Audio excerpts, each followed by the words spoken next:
রব্বি আল্লাহ লা ইলাহা গায়রুহু ওয়া নবিহি মুহাম্মদ মুস্তাফাহু দীনিয়াল ইসলাম দীনু মাওতাহু আরজু কুফরানা আফওয়ান ইনদাহু মুকতাদায়া নবিয়ুন ওয়া সাহবুহু নুজুমুল লিল হিদায়া ফি জামাহু। এই ইস্তেগফার একটা ছোট্ট শব্দ, কিন্তু আল্লাহর কাছে এর ওজন অনেক বেশি। শুধু বাহ্যিক পরিমাণে বড় হলে যে তার ওজন আর তার গুরুত্ব আর দাম বেশি হবে তেমন নয়, বরং আল্লাহ এর জন্যই তো মিজানের ব্যবস্থা করেছেন, ওজনের ব্যবস্থা করেছেন। মনে করেন এক বস্তা তুলা আর এক বস্তা পাথর দৈর্ঘ্য প্রস্থের দিক থেকে যদিও এক সমান, কিন্তু ওজনের দিক থেকে ভিন্নতা আছে না নাই? আর একটু জোরে বলেন, আছে না নাই? যদিও ইস্তেগফার ছোট শব্দ, কিন্তু এর ওজন অনেক বেশি। যেমন ছোট মরিচ কিন্তু জাল অনেক বেশি। কথা বলেন ঠিক না বেঠিক? সূরা ইখলাস ছোট্ট একটা সূরা, কিন্তু এত দাম, এত দাম। পয়গম্বর বলেন, আমার কোন উম্মত যদি সূরা ইখলাস একবার পাঠ করে, আল্লাহ পাক রব্বুল আলামিন তার আমলনামায় 10 পারা কোরআন তেলাওয়াতের সওয়াব লিখিয়া দেন। যদি কোন আমার উম্মত 2 বার সূরা ইখলাস পাঠ করতে পারে, আল্লাহ পাক রব্বুল আলামিন তার আমলনামায় 20 পারা কোরআন তেলাওয়াতের সওয়াব লিখিয়া দেয়। যদি 3 বার সূরা ইখলাস পাঠ করতে পারে, আল্লাহ পাক রব্বুল আলামিন তার আমলনামায় 30 পারা অর্থাৎ 1 খতম কোরআনের সওয়াব দিয়া দেন। সুবহানাল্লাহ। সূরা ইখলাস যদিও ছোট, কিন্তু এর দাম আল্লাহর কাছে অনেক বেশি। আল্লাহর পয়গম্বর একজন সাহাবীকে আমির বানাইয়া আরো কতিপয় সাহাবীকে একটা কাফেলার সাথে পাঠিয়ে দিলেন। দীর্ঘদিন এই জামাতটা সফরের হালতে ছিল। এই আমির সাহাবী যত রাকাত নামাজের ইমামতি করেছেন, সমস্ত নামাজে প্রথমে সূরা ইখলাস তিলাওয়াত করেন, তারপরে অন্য সূরা তিলাওয়াত করেন। প্রথমে সূরা ইখলাস যত রাকাত নামাজেই পড়েন, প্রত্যেক রাকাতে সূরা ইখলাস পাঠ করেন। সাহাবায়ে কেরাম বিরক্ত হয়ে গেলেন। সকলে মনে মনে ভাবতেছেন, কোরআন মাজিদের মধ্যে কি আর কোনো সূরা নাই? উনি শুধু সূরা ইখলাস কেন পাঠ করেন? এই কাফেলা যখন ফিরে এসেছেন, পয়গম্বরের কাছে কিছু সাহাবী বিচার দিলেন, পয়গম্বর আপনি আপনার যে সাহাবীকে আমাদের আমির বানিয়ে দিয়েছিলেন, যত রাকাত নামাজের ইমামতি আমাদের তিনি করেছেন, প্রত্যেক রাকাতের নামাজের মধ্যে তিনি সূরা ইখলাস ছাড়া আর কোনো সূরা উনি পান নাই। পয়গম্বর আমির সাহাবীকে জিজ্ঞাসা করলেন, খবর কি?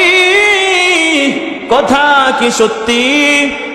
সাহাবী জবাব দেন, ইয়া রাসূলুল্লাহ, হ্যাঁ অবশ্যই। কেন, তুমি সূরা ইখলাস ছাড়া কি আর কোনো সূরা পাও নাই? ইয়া রাসূলুল্লাহ, এই সূরা ইখলাসের সাথে আমার প্রেম হয়ে গেছে। আর একটু জোরে বলেন না আল্লাহু আকবার। এই সূরা ইখলাসের সাথে আমার ভালোবাসা তৈরি হয়ে গেছে। সুবহানাল্লাহ। আল্লাহ পাক রব্বুল আলামিন সাথে সাথে জিবরাইল আলাইহিস সালাতু ওয়াস সালাম কে পাঠিয়ে দিলেন, যাও আমার হাবিবের কাছে, আমার বন্ধুর কাছে গিয়ে জানায়া দাও তার যেই সাহাবীর সূরা ইখলাসের সাথে প্রেম হয়ে গেছে, সূরা ইখলাসের সাথে ভালোবাসা হয়ে গেছে, জানায়া দাও, জানায়া দাও ওই সাহাবীর সাথে স্বয়ং আমি আল্লাহর প্রেম হয়ে গেছে। আল্লাহর পয়গম্বর সাল্লাল্লাহু সাল্লাল্লাহু আলাইহি ওয়াসাল্লাম মিরাজের রজনীতে জান্নাত জাহান্নাম ভ্রমণ করতেছেন। এক জায়গায় শোনা যায় আবু যর গিফারি রাদিয়াল্লাহু তাআলা আনহুর আলোচনা ফেরেশতারা মুযাকারা করতেছেন। পয়গম্বর আরবি সাল্লাল্লাহু আলাইহি ওয়াসাল্লাম জিজ্ঞাসা করলেন, তোমরা আমার আবু যরকে কেমনে চিনো?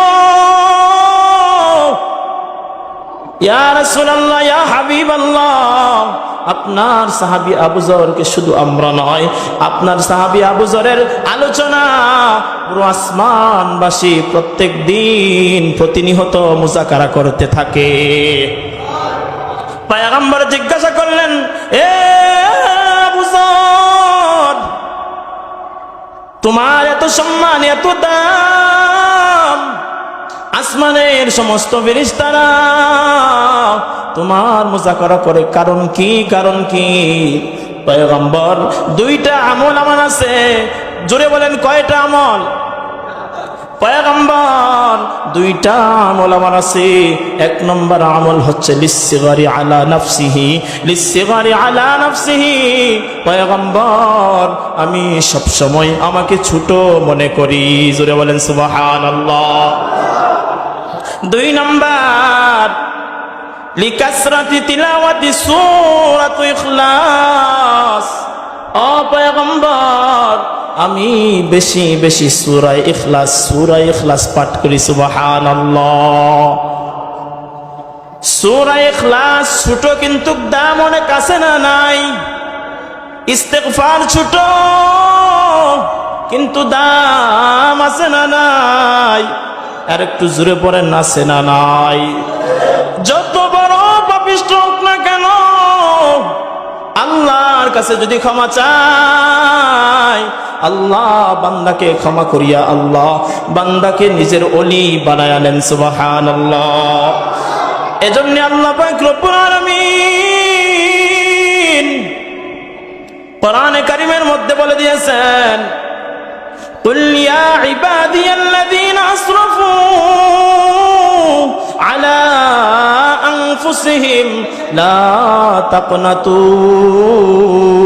মির রাহমাতিল্লাহ ইন্নাল্লাহা ইয়াগফিরুয যুনুবা জামিআ ইন্নাহু হুয়াল গফুরুর রহিম। আমি আপনি ভাবতে পারি আমার গুনাহ অনেক বেশি, আল্লাহ কি আমাকে ক্ষমা করবেন? আমার তো গুনাহ অনেক বেশি, আল্লাহ আমাকে ক্ষমা করবেন না। এই যে ভেবে যারা দূরে সরে যাইতেছে, এই বলে যারা নিরাশ হয়ে যাইতেছে, আল্লাহ পাক রব্বুল আলামিন তাদেরকে আশার আলো জুগায় দিচ্ছেন। নিরাশ হয় না, নিরাশ হয় না, আমি আল্লাহর দয়া অনেক বেশি। আমি আল্লাহর কাছে যখন তুমি ক্ষমা চাও, আমি আল্লাহ তোমাকে ক্ষমা করে দিব। সুবহানাল্লাহ। বনি ইসরাইলের মধ্যে একজন জালেম শাসক ছিলেন। পাক রব্বুল আলামিন সর্ব ধরনের নিয়ামত তাকে দিয়েছিলেন, দান সম্পত্তি বাদশাহী সবই দিয়েছিলেন, কোনো কিছুর অভাব নাই। কিন্তু সে আল্লাহকে ভুলে গিয়েছিল, আল্লাহ সম্পর্কে গাফেল হয়ে গিয়েছিল। একদিন এই বনি ইসরাইলের একটা অভাবগ্রস্ত মহিলা কিফিলের কাছে গিয়ে বলল, কিফিল ভাই, দয়া করে আমি অভাবে পড়ে গেছি, আমার সন্তানরা ক্ষুধার্ত।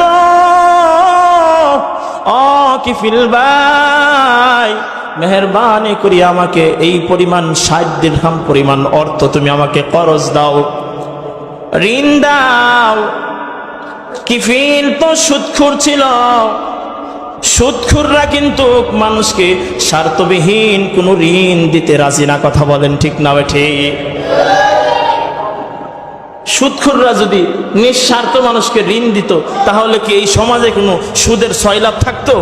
কথা বলেন, সুদের সয়লাভ থাকতো? এই কিফিল সুযোগের সদ্ব্যবহার করলো। এই মহিলা যখন ঋণ চাইল, মহিলাকে সে প্রস্তাব দিয়ে দিল, খবরদার, আমি তোমাকে ঋণ দিতে পারবো না, আমি তোমাকে ঋণ দিতে পারবো না, তবে এক শর্তে আমি তোমাকে দিব, এক শর্ত। শর্তটা কি?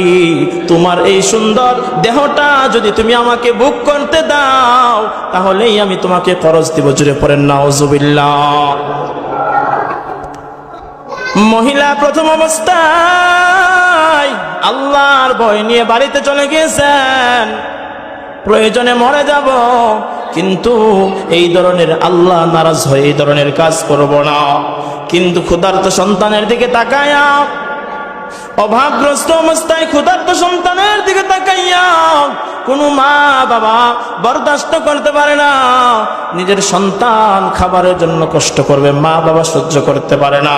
নিজের ইজ্জতের বিনিময় দিয়ে হলেও মহিলা রাজি হয়ে গেল, কিফিলের কাছ থেকে ঋণ আনবে। কিফিল বলে দিল, অমুক সময় অমুক জায়গায় প্রস্তুতি নিয়ে তুমি চলে আইসো। মহিলা বাধ্য হয়ে, অভাবের কারণে বাধ্য হয়ে এই কাজ করতে রাজি হয়ে গেল। নাউজুবিল্লাহ। দরিদ্রতা মানুষকে কুফর পর্যন্ত পৌঁছায় দেয়।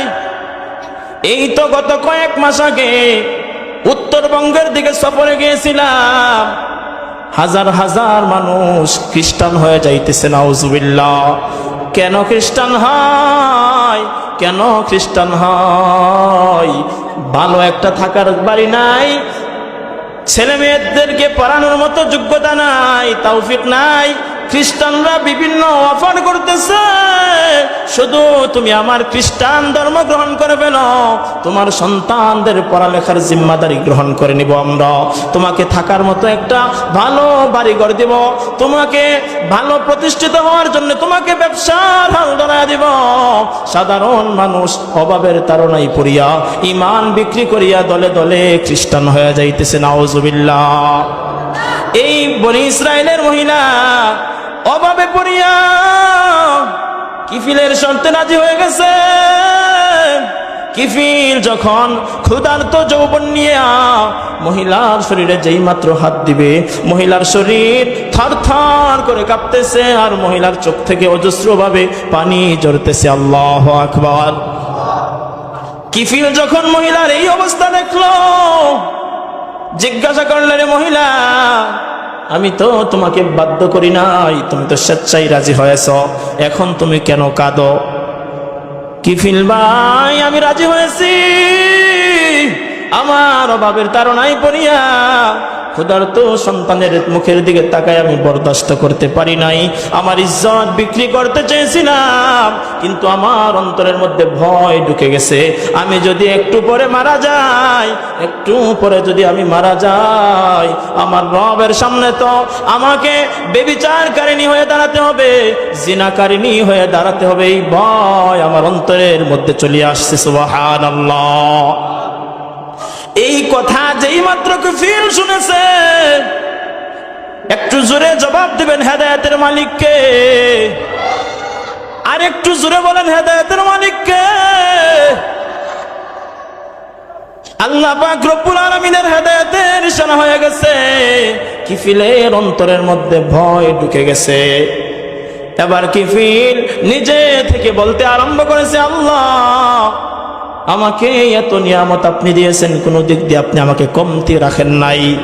এত নিয়ামত দিয়েছেন, যুগ যুগ ধরে আমি আপনাকে ভুলে রয়েছি, কিন্তু এই যে আল্লাহ, আপনার এক বান্দি, অসহায় বান্দি, দরিদ্র অবস্থায় সে বাধ্য হয়ে একটা খারাপ কাজে এসেছে, তারপরও তার অন্তরের মধ্যে কত ভয়। ও মহিলা, তুমি সাক্ষী থাকো, তুমি সাক্ষী থাকো।